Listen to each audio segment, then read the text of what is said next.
اسلام آباد high court کے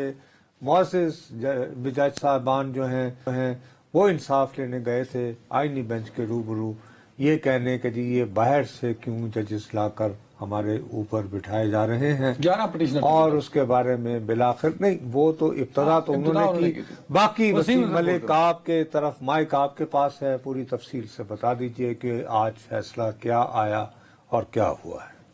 دیکھیے بالکل آج ہی آخری سماعت تھی اور اس کے بعد پھر دن 2 بجے یہ محفوظ فیصلہ جو ہے وہ سنایا گیا ہے۔ اس فیصلے میں یہ کہا گیا ہے 3-2 کی اکثریت سے بنیادی طور پر یہ فیصلہ آیا ہے۔ جسٹس محمد علی مظہر، جسٹس شاہد بلال حسن اور جسٹس صلاح الدین پنور شامل ہیں اس اکثریتی فیصلہ سنانے والے ججز میں۔ انہوں نے ایک تو ججز کا جو ٹرانسفر ہے اسے آئین کے مطابق قرار دیا ہے، جبکہ 2 معاملات جو ہیں وہ ریمانڈ بیک کیے ہیں، یعنی واپس صدر مملکت کو دوبارہ بھجوائے ہیں کہ وہ اس پر دوبارہ کنسیڈریشن کریں اور اپنا فیصلہ دیں۔ پہلا مدعا جو ہے وہ صدر مملکت کو یہ بھجوایا گیا ہے کہ کیا ان ججز کے جو ٹرانسفر ہیں وہ عارضی ہوں گے یا پھر مستقل نوعیت کے ہوں گے، اور دوسرا معاملہ سینیورٹی کا تھا، تو یہ بھی صدر مملکت کو بھجوایا گیا ہے کہ وہ دوبارہ سینیورٹی کا جائزہ لے کر اور ایک نوٹیفیکیشن کریں کہ ججز جو ہیں وہ سینئر کون سے ہوں گے، اس میں سینیورٹی کا مسئلہ کیا ہوگا۔ 2 ججز جو ہیں وہ انہوں نے اس پر مکمل اختلاف کیا ہے، ان کے اختلافی نوٹ کی جانب تو میں بڑھتا ہوں، مگر اس فیصلے میں ایک دلچسپ صورتحال ابھی سے یہ پیدا ہو گئی ہے کہ آپ یوں کہہ سکتے ہیں کہ پہلے روز سے ہی یہ فیصلہ اس لیے متنازع ہو چکا ہے کہ میری دونوں فریقین کے جو وکلا ہیں، یعنی آپ کہہ لیجئے کہ حکومتی سائٹ سے وہ اہم ترین لوگ جو کہ اس ٹرانسفر کے پروسیس میں شامل رہے، ان سے بھی اس فیصلے پر بات ہوئی، جبکہ ججز کے جو وکلا ہیں ان سے بھی اس فیصلے پر بات ہوئی۔ اب اس معاملے پر جو معاملہ واپس ریمانڈ بیک کیا گیا ہے صدر مملکت کی جانب، تو اسلام آباد ہائی کورٹ کے 5 ججز کے جو وکلا ہیں ان کا یہ موقف ہے کہ صدر مملکت دوبارہ سے وہ پورا پروسیس شروع کریں گے، یعنی کہ جو ٹرانسفر کیا جانے والا جج ہے اس کی کنسلٹیشن ہوگی، اس سے مشاورت ہوگی، جس ہائی کورٹ سے وہ آئے گا اور جس ہائی کورٹ میں وہ آئے گا ان دونوں کے چیف جسٹس صاحبان سے، اور پھر آخر میں چیف جسٹس پاکستان سے صدر مملکت جو ہے وہ مشاورت کریں گے اور اس کے بعد یہ فیصلہ دیں گے۔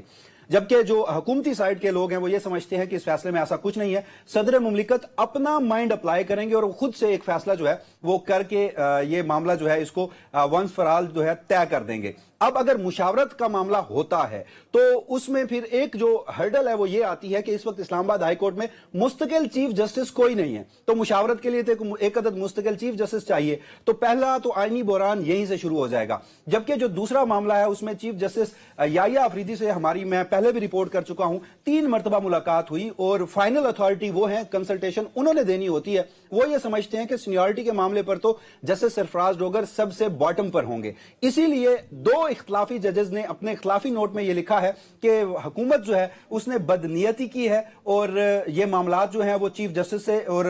دیگر ہائی کورٹ کے چیف جسٹس صاحبان سے چھپائے گئے۔ نہیں، ایک منٹ وسیم، یہ بتا دیں کہ اختلافی نوٹ جو ہے یا اختلاف کرنے والے ججز آنریبل ججز کون ہیں؟ تو دیکھیے ویسے اس معاملے میں دلچسپ صورتحال اس طرح سے پیدا ہوئی کہ اس سے قبل بھی ہم رپورٹ کرتے رہے ہیں اسی خبر نشر کے پلیٹ فارم سے کہ جسٹس سرفراز ڈوگر کے حوالے سے جو حکومت کمرہ عدالت میں اس ٹرانسفر کو ڈیفینڈ نہیں کر پا رہی، تو تم 3 ججز شامل تھے، مگر آج ہم نے دیکھا کہ غالباً جو اٹارنی جنرل آف پاکستان کے دلائل تھے اس سے پھر ایک جج جو ہے وہ مطمئن نظر آئے، جسٹس صلاح الدین پنور ان کا نام ہے، وہ پھر اکثریتی فیصلے کے ساتھ گئے، جبکہ جو اقلیتی فیصلہ دینے والے ہیں اس میں جسٹس نعیم اختر اغوان اور پشاور ہائی کورٹ سے حال ہی میں سپریم کورٹ میں آئے ہیں جسٹس شکیل احمد، ان کا جو اقلیتی نوٹ ہے وہ خاصا اہم ہے۔ ان میں ان جج صاحبان نے لکھا ہے کہ یہ جو ٹرانسفرز ہیں یہ جلد بازی میں کیے گئے، اس میں حکومت کی بدنیتی شامل ہے، اس میں کوئی مفاد عامہ کا عنصر شامل نہیں ہے، یہاں تک کہا گیا کہ بہت ساری چیزیں جو ہیں وہ چیف جسٹس صاحبان سے کنسلٹیشن کے پروسیس میں چھپائی گئی ہیں، اور یہ بھی کہا گیا کہ یہ عدالتی خود مختاری اور عدالتی سالمیت اور انصاف کا جو عمل ہے۔ یار وسیم، ایک بالکل سادہ سوال کرنے لگا ہوں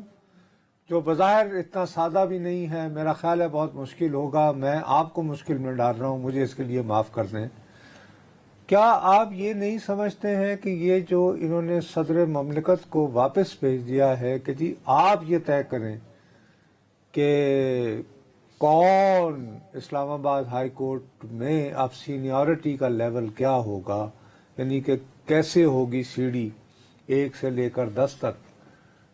اس کے لیے کیا نوبت یہاں تک بھی آ سکتی ہے کہ شاید آئین میں ایک اور ترمیم کرنا پڑے؟